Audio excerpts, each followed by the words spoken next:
நேரம் காலை 6 மணி. இலங்கை ஒலிபரப்பு கூட்டுத்தாபனம் செய்திகள். செய்தி ஆசிரியர் ஸ்ரீ நாகவாணி ராஜா. வாசிப்பவர் சிவராஜா தக்கீஷன். முதலில் தலைப்புச் செய்திகள். 5ஆம் ஆண்டு புலமை பரிசில் பரீட்சைகளின் பெறுபேறுகளும் வெட்டுப்புள்ளிகளும் வெளியிடப்பட்டுள்ளன.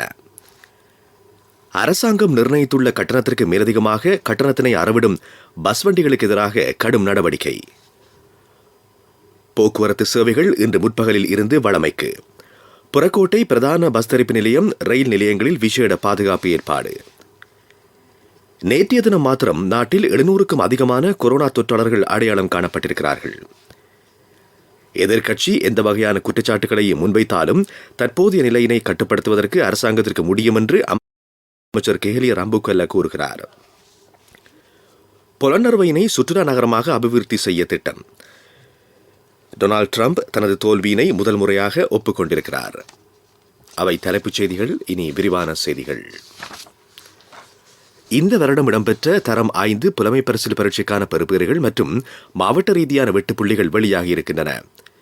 2020ஆம் ஆண்டு அக்டோபர் 11ஆம் தேதி இடம்பெற்ற தரம் 5 புலமை பரிசில் பரீட்சையின் பெறுபேறுகள் இணையதளத்தில் வெளியிடப்பட்டிருப்பதாக பரீட்சைகள் திணைக்களம் தெரிவித்திருக்கிறது.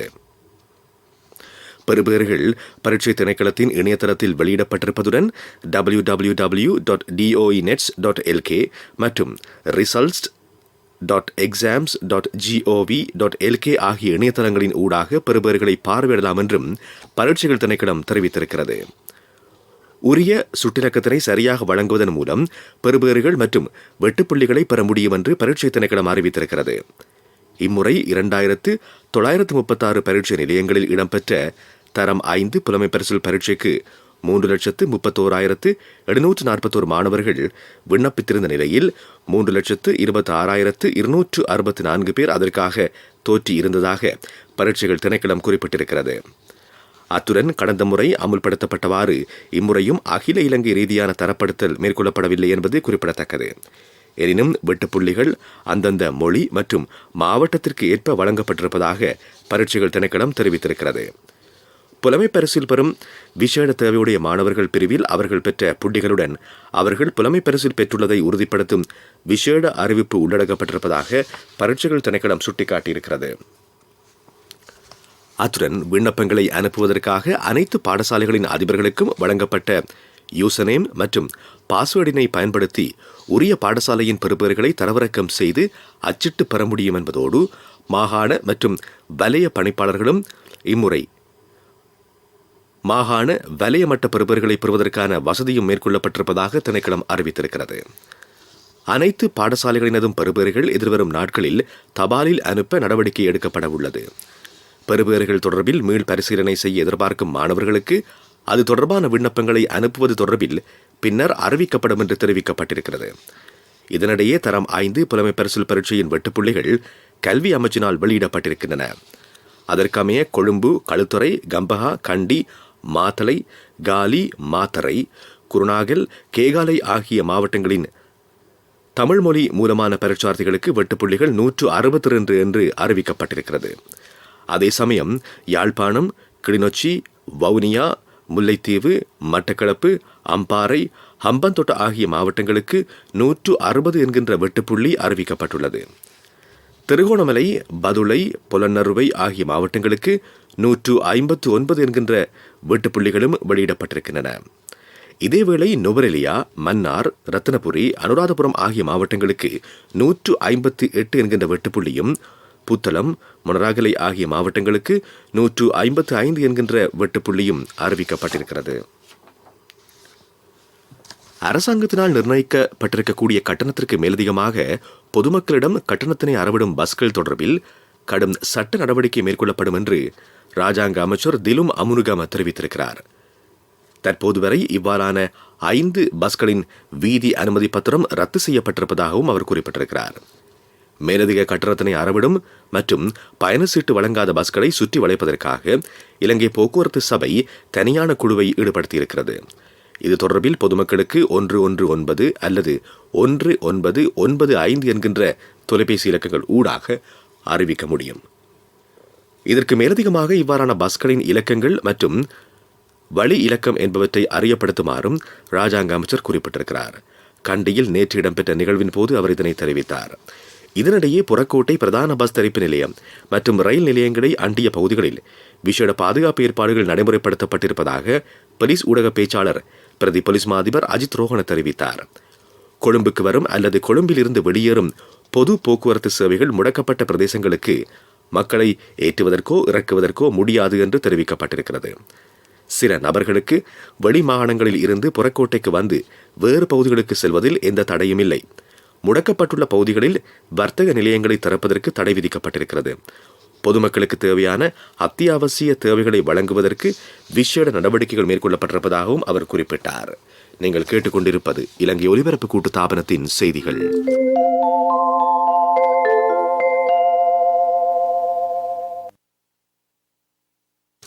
கோவிட்-19 வைரஸ் தொற்று காரணமாக வெளிநாடுகளில் நிற்கதியாகியுள்ள இலங்கையர்களை மீண்டும் நாட்டுக்கு அழைத்து வருவதற்கு வெளிவிவகார அமைச்சு தீர்மானித்திருக்கிறது. இதன் அடிப்படையில் எதிர்வரும் 18ஆம் தேதி ஐக்கிய அரபு ராஜ்யத்திலிருந்து 290 இலங்கையர்கள் நாட்டுக்கு அழைத்து வரப்பட இருக்கிறார்கள். அத்துடன் 20ஆம் தேதி இத்தாலியிலிருந்து 100 பேரும் கட்டாரிலிருந்து 297 பேரும் அழைத்து வரப்பட இருக்கிறார்கள். நவம்பர் 21ஆம் தேதியும் 23ஆம் தேதியும் மேலும் 297 இலங்கையர்கள் குவைத்திலிருந்து அழைத்து வரப்பட இருக்கிறார்கள். நவம்பர் 26ஆம் தேதி 290 இலங்கையர்கள் ஓமானில் இருந்து அழைத்து வரப்படுவார்கள் என்றும் வெளிநாட்டு அமைச்சின் கிழக்கு ஆசியாவுக்கான பணிப்பாளர் நாயகம் தெரிவித்திருக்கிறார். முப்படையினரினால் நிர்வகிக்கப்படும் 31 தனிமைப்படுத்தல் நிலையங்களில் 2950 பேர் தனிமைப்படுத்தலுக்கு உட்படுத்தப்பட்டிருப்பதாக கோவிட்-19 பரவலை தடுக்கும் தேசிய செயற்பாட்டு மையம் அறிவித்திருக்கிறது. நேற்று காலை வரை கோவிட்-19 தொற்றுக்குள்ளானவர்களின் முதலாவது மற்றும் இரண்டாவது தொடர்பாளர்கள் சுமார் 30,000 பேர் சுய தனிமைப்படுத்தப்பட்டிருக்கிறார்கள் என்பது குறிப்பிடத்தக்கது.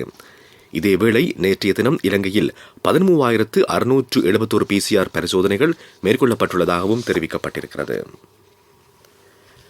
நாட்டில் நேற்றைய தினம் மாத்திரம் 704 கொரோனா தொற்றாளர்கள் இனம் காணப்பட்டிருப்பதாக கோவிட்-19 தொற்று பரவலை தடுப்பதற்கான தேசிய செயற்பாட்டு மத்திய நிலையம் தெரிவித்திருக்கிறது.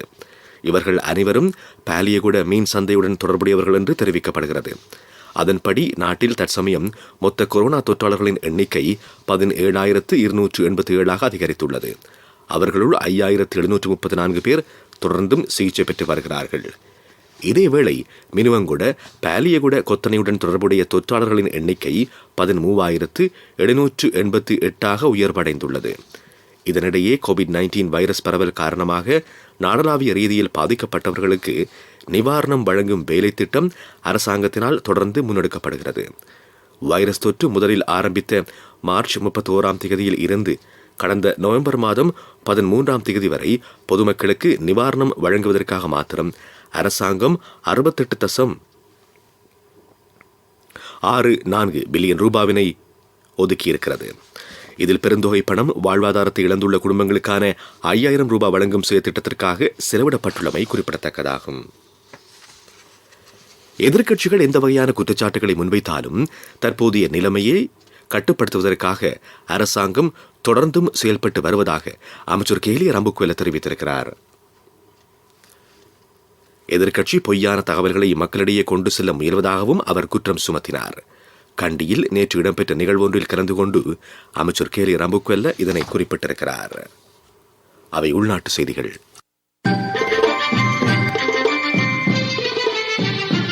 பிரதான செய்தி வழங்குவோர் ஒவ்வொரு வீட்டிலும் இருக்க வேண்டிய வீட்டு வைத்தியர் சித்தாலேப.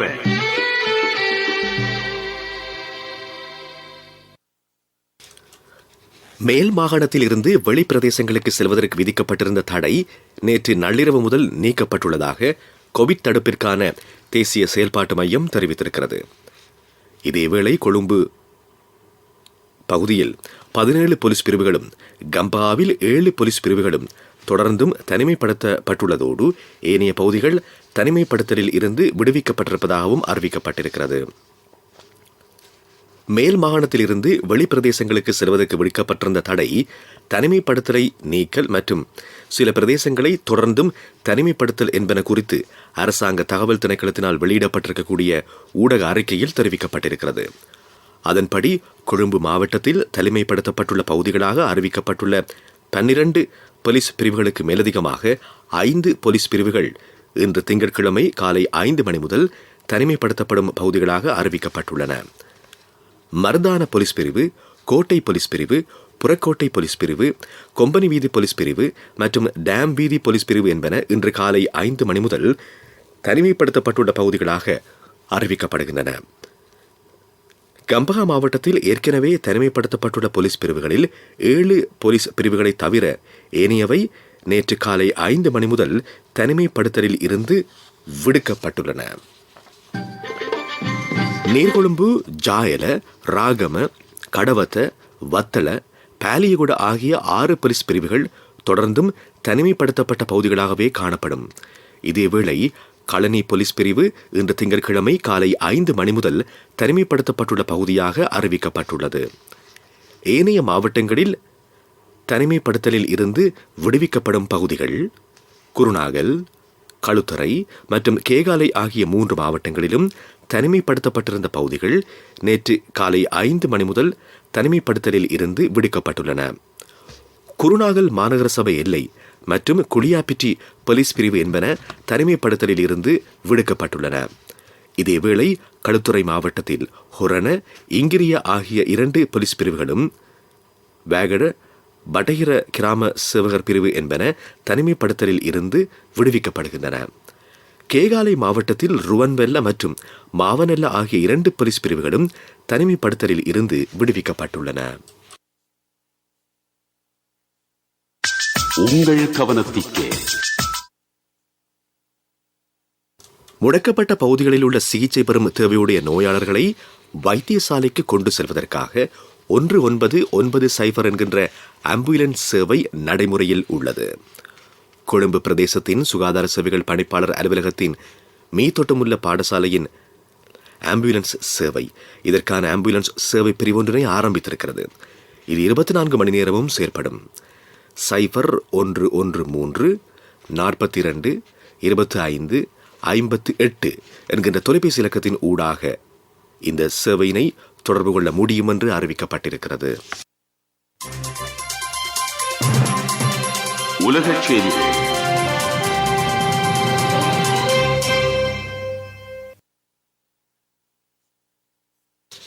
அமெரிக்க ஜனாதிபதி தேர்தலில் ஜோ பைடன் வெற்றி பெற்றுள்ளதாக ஜனாதிபதி ட்ரம்ப் முதன்முறையாக ஒப்புக்கொண்டிருக்கிறார். எனினும் அந்த வெற்றி தேர்தல் மோசடியினால் பெறப்பட்டது என்றும் அவர் குற்றம் சுமத்தியுள்ளார். அமெரிக்க ஜனாதிபதி தேர்தல் நிறைவடைந்து தேர்தலில் ஜோ பைடன் அதிக வாக்குகள் பெற்றுள்ளதாக அறிவிக்கப்பட்ட போதும் ட்ரம்ப் அதனை தேர்தல் மோசடி என்று குற்றம் சுமத்தியதுடன் நீதிமன்றத்தையும் நாடியிருக்கிறார். இந்த நிலையில் அமெரிக்காவில் ஆர்ப்பாட்டங்களும் தொடர்ந்த வண்ணம் இருக்கிறது. ட்ரம்புக்கு ஆதரவாக அணிதிரண்ட ஆர்ப்பாட்டக்காரர்கள் தேர்தலில் மோசடி இடம்பெற்றுள்ளதாகவும் தமக்கு மீண்டும் ட்ரம்பின் ஆட்சி வேண்டும் என்றும் பதாகைகளை ஏந்தியபடி ஆர்ப்பாட்டத்தில் ஈடுபட்டிருந்தார்கள். கெய்ரோவுக்கு தெற்கே அமைந்துள்ள சக்காரா பகுதியில் குறைந்தது 2500 ஆண்டுகளுக்கு முந்தைய சவப்பெட்டிகளையும் பெட்டிகளில் உள்ள சில மம்மிகளையும் சுமார் 40 கிலட் சிலைகளையும் கண்டுபிடித்திருப்பதாக எகிப்திய தொல்பொருள் அதிகாரிகள் தெரிவித்திருக்கிறார்கள். மெம்பிஸை தலைநகராக கொண்ட பண்டைய எகிப்திய பாவோன்களின் கல்லறைகள் கொண்ட தொல்லியல் நகரமான சக்கராவில் அண்மையில் கண்டறியப்பட்ட கண்டுபிடிப்புகளில் இது பிரதானமாக கருதப்படுகிறது. எகிப்தில் இறுதியாக ஆட்சி செய்த 26வது வம்சாவளி மன்னர்களின் சடலங்களாக இந்த மம்மிகள் இருக்கலாம் என்று ஊகித்துள்ள ஆராய்ச்சியாளர்கள் இந்த சவப்பெட்டிகள் முத்திரையிடப்பட்டு நேர்த்தியாக வர்ணம் பூசப்பட்ட நிலையில் காணப்பட்டதாகவும் தெரிவித்துள்ளார்கள். அபிவிருத்தி செய்திகள்.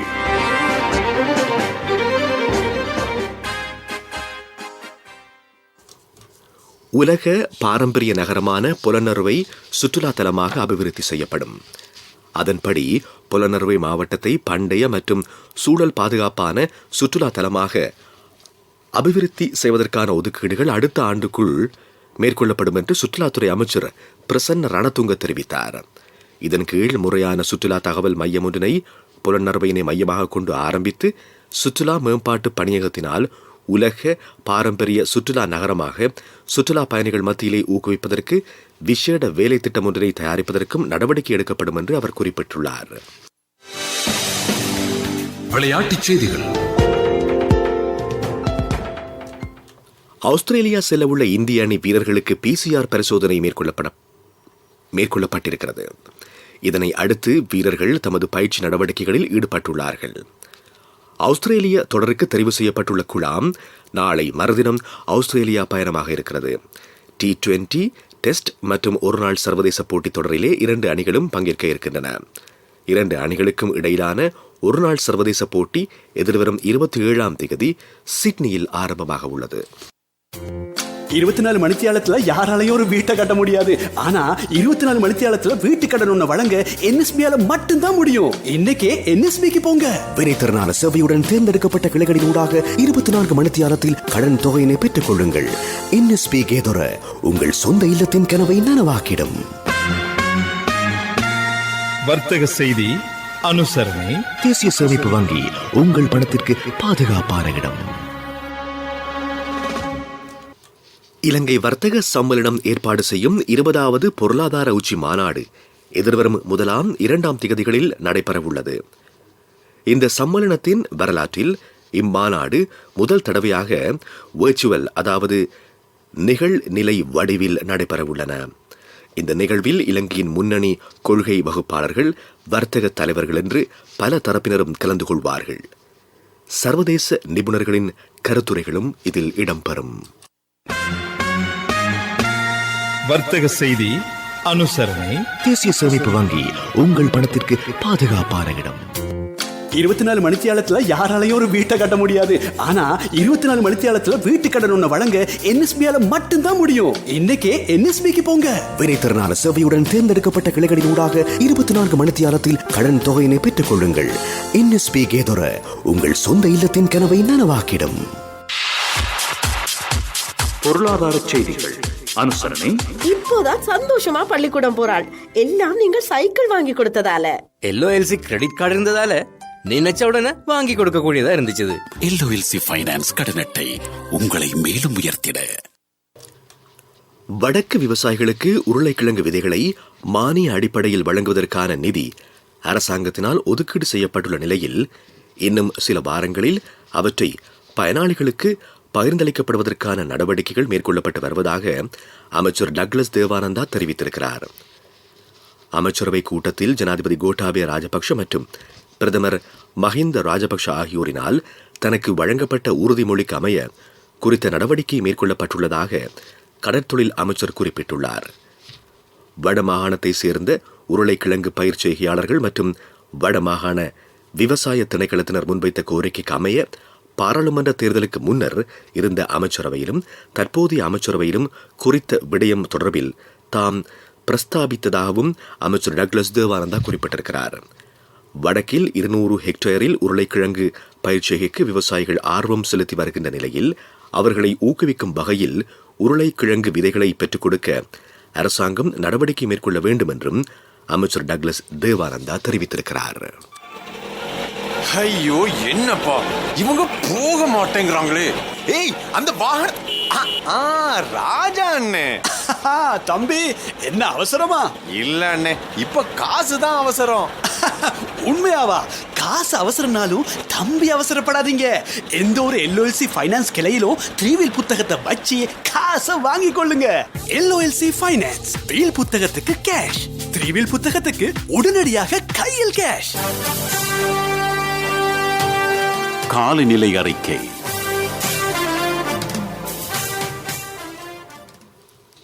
நாட்டில் நிலவும் மழையுடன் கூடிய காலநிலை அடுத்து வரும் நாட்களில் தீவிரம் பெறும் என்று வளிமண்டலவியல் திணைக்களம் அறிவித்துள்ளது. வடக்கு, வடமத்திய, கிழக்கு மாகாணங்களில் மழையோ இடியுடன் கூடிய மழையோ பெய்யலாம். பிற்பகல் 2 மணிக்கு பின்னர் ஏனைய பாகங்களிலும் மழையோ இடியுடன் கூடிய மழையோ பெய்யலாம். நாளைய தினத்திற்கான வானிலை அறிக்கையில் இது தெரிவிக்கப்பட்டிருக்கிறது. மேல் சபரகமுவ மத்திய தென் மாகாணங்களில் 100 மில்லிமீட்டரை தாண்டிய மழை வீழ்ச்சி பதிவாகலாம். இனி மீண்டும் தலைப்புச் செய்திகள். 5ஆம் ஆண்டு புலமை பரிசில் பரீட்சைகளின் பெறுபேறுகளும் வெட்டுப்புள்ளிகளும் வெளியிடப்பட்டுள்ளன. அரசாங்கம் நிர்ணயித்துள்ள கட்டணத்திற்கு மேலதிகமாக கட்டணத்தினை அறவிடும் பஸ் வண்டிகளுக்கு எதிராக கடும் நடவடிக்கை. போக்குவரத்து சேவைகள் இன்று முற்பகலில் இருந்து வழமைக்கு. புறக்கோட்டை பிரதான பஸ் தரிப்பு நிலையம், ரயில் நிலையங்களில் விசேட பாதுகாப்பு ஏற்பாடு. நேற்றைய தினம் மாத்திரம் நாட்டில் 700க்கும் அதிகமான கொரோனா தொற்றாளர்கள் அடையாளம் காணப்பட்டார்கள். எதிர்க்கட்சி எந்த வகையான குற்றச்சாட்டுகளை முன்வைத்தாலும் தற்போதைய நிலையினை கட்டுப்படுத்துவதற்கு அரசாங்கத்திற்கு முடியும் என்று அமைச்சர் கெஹிலிய ரம்புக்வெல்ல கூறுகிறார். பொலன்னறுவையினை சுற்றுலா நகரமாக அபிவிருத்தி செய்ய திட்டம். டொனால்ட் ட்ரம்ப் தனது தோல்வியினை முதல் முறையாக ஒப்புக்கொண்டிருக்கிறார். இத்துடன் எமது காலை பிரதான செய்தி அறிக்கை நிறைவடைகிறது. எமது அடுத்த பிரதான செய்தி அறிக்கையினை நண்பகல் 12:45 எதிர்பாருங்கள்.